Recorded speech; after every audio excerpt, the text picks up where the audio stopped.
Hey everyone, welcome back to this channel learn mathematics. और आज के इस वीडियो में हम बात करने वाले हैं again your what linear equation in one variable chapter के बारे में। And this is of class 8th chapter number 2, exercise 2.2 हम आज डिस्कस करने वाले हैं। And this is your part 2। तो यानी कि सब कुछ 2 है except of linear equation in one variable. यानी कि जोक्स अपार्ट, यहाँ पे जो है वो एक्सरसाइज 2.2 हम बात करने वाले हैं और इसका पार्ट 1 ऑलरेडी अपलोड हो चुका है चैनल पे। अगर आपने नहीं देखा तो आप प्लीज़ उसे जाके देख लीजिए। जो उसका लिंक मैं नीचे डिस्क्रिप्शन बॉक्स में दे दूंगी। अगर मैं वहाँ नहीं दे पाई, sorry, but definitely I will give that link to i button. आपको आई बटन पे ज़रूर से मिल जाएगा वो। और आई थिंक मुझे ऐसा लगता है कि शायद आई बटन पे ज़्यादा कंफर्टेबल रहता है, क्योंकि आई बटन पे जैसे ही अगर आपका लिंक आएगा आप उस पर क्लिक करेंगे तो आप डायरेक्टली उस वीडियो पे पहुंच जाएंगे। So according to me, okay, but ऐसा कोई इशू नहीं है। आप डायरेक्टली, मैंने जो है वो मेरे चैनल पे सब चीज़ों की प्लेलिस्ट बनी हुई है। आपको अगर आप 8th के स्टूडेंट हैं तो आप 8th की प्लेलिस्ट में जा सकते हैं। If you are of 7th student तो आप 7th की प्लेलिस्ट में जा सकते हैं। 6 के हैं तो 6 की प्लेलिस्ट में आ सकते हैं। अदर इंपॉर्टेंट टॉपिक्स की भी प्लेलिस्ट बनाई हुई है मैंने। सो प्लेलिस्ट से क्या है, आपके लिए भी बहुत ज़्यादा ईजी हो जाएगा। सो आप जो भी वीडियो देखना चाहते हैं वहाँ पर जाकर डायरेक्टली देख सकते हैं। ओके, और इसके अलावा मैं आपको एक और आई बटन पे लिंक दे दूंगी, which is your what your linear equation in one variable का पूरा चैप्टर एक्सप्लेनेशन क्लास 8 का ही है। सो आप वो जाके ज़रूर से देख लीजिए, बिकॉज अगर आपने वो समझ लिया तो फिर तो आपको क्वेश्चन एकदम फटाक से समझ में आ जाएंगे, यानी कि बहुत जल्दी समझ में आ जाएंगे, कोई भी प्रॉब्लम नहीं होगी। तो जिन भी बच्चों को मैथ्स का फोबिया है, जिन्हें लगता है कि नहीं यार मैथ्स में इतना बड़ा प्रॉब्लम है, आई डोंट थिंक सो कि इस वीडियो को देखने के बाद आपको कोई भी प्रॉब्लम होने वाली है। बस आप ध्यान से सुनिए, मैं स्टेप बाय स्टेप बताने की कोशिश करती हूँ, but still I am not the God. अगर मेरे से भी कोई मिस्टेक हो जाती है तो you are also, you are most welcome, you can also correct me. Okay, so your comments suggest. Okay, so हम 3 क्वेश्चन जो है इससे पहले वाले पार्ट में डिस्कस कर चुके हैं। आज हम जो स्टार्ट करने वाले हैं which is your question number 4। सो चलिए पहले क्वेश्चन नंबर 4 को समझ लेते हैं। इसमें पूछा क्या गया है। Sum of two numbers is 95. If one exceed the other by 15, find the numbers. Okay, दो नंबर्स, कोई भी दो नंबर्स हैं जिनका सम जो है वो 95 है, यानी कि जिनका एडिशन है, उन दोनों नंबर्स को ऐड करके 95 आ रहा है। If one exceed the other by 15, मतलब हमें नहीं पता वो दो नंबर कौन से हैं, बट इसने थोड़ा सा हमें हिंट दे दिया। ओके, सो कह रहे हैं जो अगर एक नंबर जो है वो दूसरे नंबर से 15 एक्सीड है, एक्सीड मतलब ज़्यादा है, ठीक है। If one number exceed the other by 15, यानी कि एक नंबर अगर दूसरे से 15 ज़्यादा है तो बस अब हमें नंबर्स निकालने हैं हमें। ओके, सो चलिए सॉल्यूशन पे चलते हैं। हमारा तो भाई हमें कुछ भी नहीं पता, और जब भी हमें कुछ नहीं पता होता, कुछ चीज़ हमें निकालनी होती है, तो सबसे पहले हमारे दिमाग में आना चाहिए कि जो चीज़ हमें नहीं दी हुई उसको फटाफट से XYZ कुछ भी मान लीजिए आप। सो यहाँ पे मैंने एज्यूम कर लिया है उस नंबर को Y। Okay, so the other number क्या होगा, Y प्लस 15, क्योंकि ये तो क्वेश्चन में दिया हुआ है ना कि एक नंबर जो भी है अगर उससे दूसरा नंबर जो है वो 15 ज़्यादा है, तो अगर पहला नंबर Y है तो दूसरा नंबर क्या होगा, Y से 15 ज़्यादा। 15 ज़्यादा को हम कैसे लिखेंगे, प्लस 15 करके। सो अब हमारा फर्स्ट नंबर भी निकल गया, सेकेंड नंबर भी निकल गया। अब हम क्या करेंगे, इक्वेशन बनाएंगे according to the question. So according to the question हमारी जो है इक्वेशन क्या बनेगी, दोनों का सम जो है वो 15 दिया हुआ है। सबसे पहले मैं पहला नंबर लिखूंगी विच इज़ योर Y, फिर हम लिखेंगे second number which is your Y plus 15, और क्या है दोनों का सम, तो इसलिए बीच में प्लस आ गया। और ये दोनों किसके इक्वल है, 95 के इक्वल। ये क्वेश्चन में दिया हुआ है। बस अब आपकी इक्वेशन बन गई। अब आप इसको सॉल्व कर लीजिए। ओके, सो Y प्लस वाई कितना होता है, 2Y plus 15 is equal to 95। हमें Y की वैल्यू निकालनी है तो हम 2Y को सेपरेट रखेंगे। 95 ऑलरेडी यहाँ पे था, इस 15 को राइट हैंड साइड पे लेकर आ जाएंगे। राइट हैंड साइड पे लेकर आएंगे तो ये प्लस की जगह माइनस का 15 हो जाएगा। देन नेक्स्ट स्टेप में यहाँ पे 2Y एज इट इज हमने ले लिया। 95 में से 15 जाएगा तो कितना बचेगा, 80 बचेगा। सो अब हम 2 जो है ये इस साइड आके जो है डिवाइड में चला जाएगा, तो y कितना होगा, 80 divide by 2 which is your 40, यानी कि y की वैल्यू मेरी 40 है। अब कई बच्चे क्या होते हैं, वो अपना आंसर यहीं पे लिख के छोड़ देते हैं, भाई हमारा y निकल गया, हो गया हमारा। बट ये this is not your complete answer, यहाँ पे आपके मार्क्स ज़रूर कटेंगे।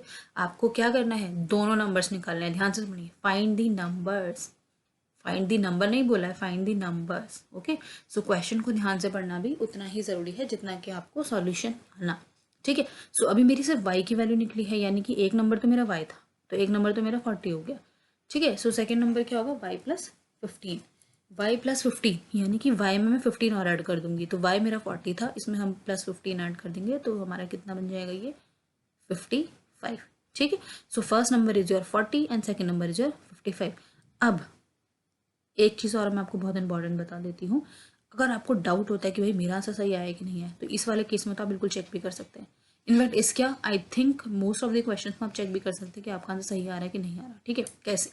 यहाँ पे क्या लिखा हुआ है, सम ऑफ टू नंबर इज 95, यानी कि आपके जो भी दो नंबर की वैल्यू निकली है ना, वाई और सेकंड नंबर की, उन दोनों को ऐड कर लीजिए। दोनों को ऐड करने के बाद 95 आना चाहिए। सो 40 + 55 कितना होता है? 95। और 95 आ रहा हमारा, क्योंकि यही तो बोला हुआ है ना उसने कि दोनों नंबर का सम जो है वो 95 आना चाहिए। इसका मतलब हमने जो आंसर निकाले हैं वो एब्सोल्युटली बिल्कुल करेक्ट है। सो हमारे कोई भी मार्क्स नहीं यहाँ पे कट हो सकते। Okay, so this is your question number 4 solution. Let's move on to question number 5। Okay, two numbers are in the ratio 5:3. If they differ by 18, what are the numbers? दो numbers हैं जिनका ratio 5:3 है। If they differ by 18, differ मतलब क्या होता है? Difference. Okay, अगर दोनों का डिफरेंस 18 है, so what are the numbers? Same वही क्वेश्चन है, कोई भी दो नंबर दे रखे, लेकिन यहाँ वहाँ हमें डिफरेंस दे दिया था, यहाँ पे हमें रेशियो दे दिया दोनों का। ठीक है, उसके बाद हमें बोला गया था एक नंबर दूसरे नंबर से 15 ज़्यादा है, यहाँ पे बोला एक नंबर दूसरे नंबर से 18 कम है। ध्यान से सुनिए, कम है। उसके बाद हमें वही दो नंबर्स निकालने। ठीक है, तो चलिए सॉल्यूशन में मूव ऑन करते हैं। So let's the two numbers भी 5y एंड 3y। देखिए, मैं आपको बहुत लेमन टर्म में समझा रही हूँ, अगर आपको नहीं समझ में आते रेशो, कई बच्चे ऐसे होते हैं जिनको रेशो के क्वेश्चन के साथ में प्रॉब्लम होती है, तो जो भी रेशो दिया हुआ है ना, आप उसके साथ में 5y और 3y ले लीजिए, मतलब y या x या z जो भी आपको लेना है एज्यूम कर लीजिए। तो यानी कि वो नंबर्स जो भी आप लोगे ना, जैसे आपको दो नंबर एज्यूम करने पड़ेंगे ना, तो दो नंबर जो है 5y और 3y ले लीजिए। ठीक है, अब मैं आपको रीज़न बताती हूँ कि हम ऐसा क्यों करते हैं, यानी 5y और 3y ही क्यों लेते हैं। वो लेने का हमारा मकसद जो होता है वो ये होता है, देखिए हमने क्या लिखा है यहाँ पे, हमने लिखा है यहाँ पे रेशियो उनका 5:3 है। अब भाई मैं जो भी नंबर यहाँ पे y की वैल्यू लूँगी, ठीक है, वो चाहे कुछ भी हो, मेरा रेशियो जो है वो हमेशा 5:3 आना चाहिए, क्योंकि जो मेरे क्वेश्चन में गिवन है मैं उसको तो चेंज नहीं कर सकती ना, वो तो ऑलरेडी गिवन है, उसको तो हम किसी भी कीमत पे चेंज नहीं कर सकते। सो जब हम इस तरीके से वाई वैल्यू लेंगे तभी वो चेंज होगा। अब आप फॉर एग्जांपल मान लीजिए मैंने वाई की वैल्यू यहाँ पर 2 ले ली, ठीक है, 5 × 2 = 10 और 3 × 2 = 6। ठीक है, अब 5 और 3 का रेशियो लेके देखें तो यही आंसर आएगा। 5 और सॉरी 10 और 6 का रेशियो लेंगे तो 5:3 ही आएगा। सिमिलरली वाई की वैल्यू 5 लीजिए, 5 × 5 = 25, 5 × 3 = 15, 25 और 15 का रेशियो करिए 5:3 आएगा। ठीक है, सो रेशियो मेरा चेंज नहीं होना चाहिए, और वो कब चेंज नहीं होगा? जब हम इस तरीके से वैल्यूज लेंगे। तो जो भी आपको जो है रेशियो की वैल्यू दे के उसके साथ में आपने जो भी टर्म एज्यूम करी है आप उसके साथ में ले लीजिए। लेकिन अभी आपका प्रॉपर नंबर्स नहीं निकला, ये 5y और 3y जब करोगे ना आप तब नंबर निकलेंगे आपके प्रॉपर वो। ठीक है, क्योंकि हमें y की वैल्यू नहीं पता और y तो हमको कैलकुलेट करना है। ठीक है, so let's see two number भी 5y एंड 3y। ओके, अब इसमें क्या लिखा है? They if they differ by 18, यानी कि दोनों का डिफरेंस जो है वो 18 है। तो पहला नंबर हमने 5y लिखा, डिफरेंस था तो इसलिए माइनस आ गया 3y और इज इक्वल टू 18, यानी कि दोनों का डिफरेंस जो है वो 18 है। तो क्या होगा, 5 में से 3 जाएगा तो कितना बचेगा? 2y is equal to 18। y कितना होगा? 18 / 2, सो y की वैल्यू कितनी? 19। देखा कितना ईजी क्वेश्चन था बिल्कुल ही। दस द फर्स्ट नंबर का मेरा क्या होगा? अब मेरी y की वैल्यू निकल गई, अब मैं इजिली 5y और 3y निकाल सकती हूँ, यानी कि मेरी फर्स्ट नंबर की वैल्यू जो होगी वो 5y होगी और सेकंड नंबर की वैल्यू जो होगी वो 3y होगी। ठीक है, so the first number is 5y, यानी कि 5 × 9, क्योंकि y की वैल्यू मेरी कितनी आई थी यहाँ पे? 9 आई थी यहाँ पे। ठीक है, so 5 × 9 = 45 and second number is your 3y is equal to 3 × 9 is equal to 27। ठीक है, सो यहाँ से मेरी y की वैल्यू आपके यहाँ पे 9, सो यहाँ पे जो है वो आपका 45 हो गया first number and second number is your 27। Please forgive अगर कोई भी चीज़ में बहुत जल्दी में कुछ गलत बोल देती हूँ या कुछ स्पीडी मतलब मैं वैसे बोल देती हूँ, so please bear with me. और एंड जैसे कि मैंने आपको बोला, your comments and your suggestions are most welcome. Okay, so चलिए चलते हैं नेक्स्ट क्वेश्चन पे, which is question number 6 and the last question of this exercise. Oh, sorry, not exercise. Last question of this video. Okay, question number 6. Three consecutive integers add up to 51. What are these integers? Okay. यहाँ पे थोड़ा सा बच्चे गलती करते हैं, तो मैं आपको एक चीज़ समझा देती हूँ, कभी भी आपकी कोई मिस्टेक नहीं होगी। ओके, क्वेश्चन में क्या पूछा गया है? 3 कॉन्सिक्यूटिव इंटीजर का सम जो है ना वो 51 है। आपको इंटीजर्स निकालने, बस यहाँ पे और कुछ नहीं दिया हुआ। अब भाई कॉन्जिक्यूटिव इंटीजर्स अगर आपको पता ही नहीं होंगे तो आपके लिए तो ये 0/सन्नाटा, यानी कि आपको तो कुछ ना आंसर ही नहीं कर पाओगे आप इसका। सो कॉन्जिक्यूटिव इंटीजर ध्यान से बिल्कुल सुन लीजिए। इंटीजर का चैप्टर मैं ऑलरेडी अपनी इस चैनल पे अपलोड कर चुकी हूँ। इंटीजर्स क्या होते हैं देख सकते हैं वहाँ पे जाके। ओके, नाउ कॉन्जिक्यूटिव इंटीजर्स क्या होते हैं? कॉन्जिक्यूटिव इंटीजर्स वो होते हैं जो आपके 1 by 1 आते हैं। फॉर एग्जाम्पल कि 4 5 6, राइट, 7 8 9, यानी कि आपने देखा, नोटिस करी। तो उसके बाद है आपका 1 2 3, यानी कि कॉन्जिक्यूटिव मतलब जो एक के बाद एक के बाद एक आते हैं, ठीक है, दीज आर कॉल्ड कॉन्जिक्यूटिव, ठीक है, इंटीजर्स। अब मैंने आपको 1 2 3 बोला, 7 8 9 बोला, 11 12 13 बोला, कुछ भी नंबर बोले, अभी मुझे वो नहीं पता कि वो कौन से तीन है, तो वही तीन मुझे निकालने हैं और उन तीनों का सम जो 51 है, ठीक है। सो सबसे पहले एज यूजुअल जो हमें नहीं पता होता उसको हम क्या करते हैं, कुछ ज्यूम कर लेते हैं। So let the 3 consecutive integer be y, y+1 and y+2।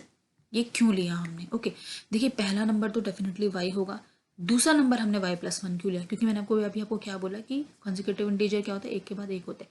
For example मान लीजिए 1 2 3 है, तो पहला नंबर क्या हुआ 1, अब 1 में आप 1 ऐड करेंगे तो कितना बन जाएगा 2, ठीक है, फिर 1 में आप 2 ऐड करेंगे तो 3, तो बेसिकली क्या बना ये 1 2 3, तो बन गया ना कॉन्सिक्यूटिव इंटीजर। सिमिलरली आप किसी भी नंबर के साथ ले लीजिए, मान लीजिए y की वैल्यू 4 है, तो 4+1 कितना हुआ 5, यहाँ 4+2 कितना हुआ 6, तो 4 5 6 कॉन्सिक्यूटिव नंबर बन गए ना, तो इसीलिए हमने y+1 एंड y+2 लिया है यहाँ पे, ओके। बस अब तो हमें पता ही है तीनों कॉन्सिक्यूटिव इंटीजर का सम जो है वो 51 है, तो बस यहाँ पे मैंने पहला कॉन्सिक्यूटिव इंटीजर लिखा, फिर हमने प्लस लगाया, फिर हमने सेकंड कॉन्सिक्यूटिव इंटीजर लिखा विच इज़ योर 5+1, फिर हमने प्लस लगाया, और which is your third consecutive number लिखा विच इज़ योर y+2, उसके बाद 51 कर दिया। बस अब तो आप इजीली सॉल्व कर सकते हैं, ठीक है, y+y+y इज इक्वल, यहाँ पे आ गया 3y, उसके बाद 2 और एक यहाँ पे हो गया 3, तो +3 इज इक्वल टू 51। अब बस हम 3y को लेफ्ट हैंड साइड में रखेंगे, बाकी सब चीज़ें राइट हैंड साइड में जाएंगी, तो 51 - 3, okay, 3y is equal to 48, y is equal to 48/3, y is equal to 16, ठीक है। सो दस द इंटीजर्स आर क्या होंगे, y की वैल्यू मेरी 16 निकल गई, अगला क्या होगा y+1 यानी कि 17, और अगला क्या होगा y+2 यानी कि 18, यानी कि मेरे वो तीन कॉन्जिक्यूटिव इंटीजर जिनका सम ऐड करने के बाद 51 आ रहा है, वो क्या है 16 17 18 16 17 18, ओके। सो आई होप आपको आज के तीनों क्वेश्चंस बहुत अच्छे से समझ में आ गए। मैंने बहुत पूरी कोशिश करी है कि मैंने आपको बहुत ही इजी वे में समझाऊँ। स्टिल अगर आपको कोई भी डाउट है, कोई भी प्रॉब्लम है, यू आर मोस्ट वेलकम, आप मुझे नीचे कमेंट सेक्शन में लिख के बता सकते हैं। उसके अलावा मैंने जो है अपने चैनल पे मेंबरशिप भी ऑन करी है, अगर आप पर्टिकुलरली अपने लिए कुछ स्पेसिफिक क्वेश्चंस पूछना चाहते हैं तो आप मेंबरशिप पे ले सकते हैं, ओके, जिसकी सारी डिटेल आपको मेरे चैनल पे मिल जाएगी ज्वाइन बटन पे। जैसे आप ज्वाइन बटन पे क्लिक करेंगे आपको वहाँ पे सारी की सारी डिटेल्स मिल जाएंगी, okay. So this is all for today. If you like this video please like this video, okay, subscribe this channel and also share to all. उसके अलावा बेल नोटिफिकेशन ज़रूर हिट कर दीजिए, because then only you will get the notification of all videos. And मिलते हैं इसके third part में, till then bye bye, thank you for watching.